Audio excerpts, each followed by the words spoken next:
اجی بالکل ہر انسان دنیا میں یہی سوچتا ہے کہ جو اس کے قریبی رشتہ دار ہیں، جو خونی رشتہ دار ہیں، ہر مشکل گھڑی میں وہ اس کا ساتھ دیں گے، لیکن باراکو کے علاقے میں انتہائی افسوسناک واقعہ پیش آیا جہاں پر ایک ملزم نے اپنے قریبی رشتہ دار 12 سالہ بچی کو اغوا کیا، جس پر باراکو پولیس کی جانب سے بروقت کارروائی کرتے ہوئے بچی کو جو ہے وہ بازیاب کروا لیا گیا ہے، ملزم کو گرفتار کیا گیا ہے۔ اس وقت ہمارے ساتھ ملزم ہے، اس سے ہم بات کریں گے۔ رحمان، کہاں سے اس کو اغوا کیا بچی کو، اور کیوں اغوا کیا تھا؟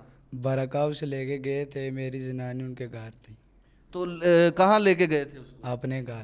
ہمارے ساتھ اس وقت اے ایس پی حسین طاہر صاحب موجود ہیں، ان سے ہم بات کریں گے۔ ہمیں 5 تاریخ کو پتہ چلا تھا کہ بچی اغوا ہوئی ہے۔ اسی وقت ہم نے، ہمارے ایس پی ہیں عمر خان گنڈا پور، ایک ہم نے ٹیم بنائی، ان کی ڈائریکٹ سپرویژن تھی اس میں۔ ہم لوگ اس کے بعد سے اس کی لوکیشن لیتے رہے ہیں۔ یہ اپنے گھر اس نے کیا یہ کہ اپنی لوکیشن چینج کرتا جا رہا تھا۔ یہ ڈھوک درزیہ میں اس کا گھر تھا پنڈی میں، وہ اس نے چینج کر کے ایک نیا کرائے پہ گھر لیا وہاں پہ۔ پھر اس کے بعد انہوں نے یہ کرنا شروع کر دیا، انہوں نے بچی کی ویڈیوز بنا کے اس کی اور اس کے ساتھ جو اس کے خاتون تھی، انہوں نے مل کے لڑکی کی ماں کو بھیجنی شروع کر دی۔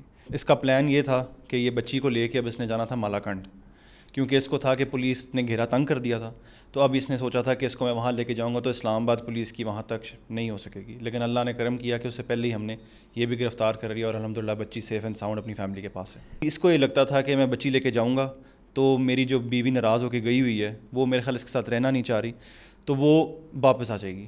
پولیس کی جانب سے ملزم کو گرفتار کیا گیا ہے، ضابطے کی کارروائی جو ہے وہ مکمل کی جا رہی ہے۔ قریبی رشتہ دار ہونے کے باوجود 12 سالہ بچی کو اغوا کیا اور پھر یہاں سے مالاکنڈ لے جاتے ہوئے جو ہے وہ پولیس کی جانب سے گرفتار کر لیا گیا۔ جی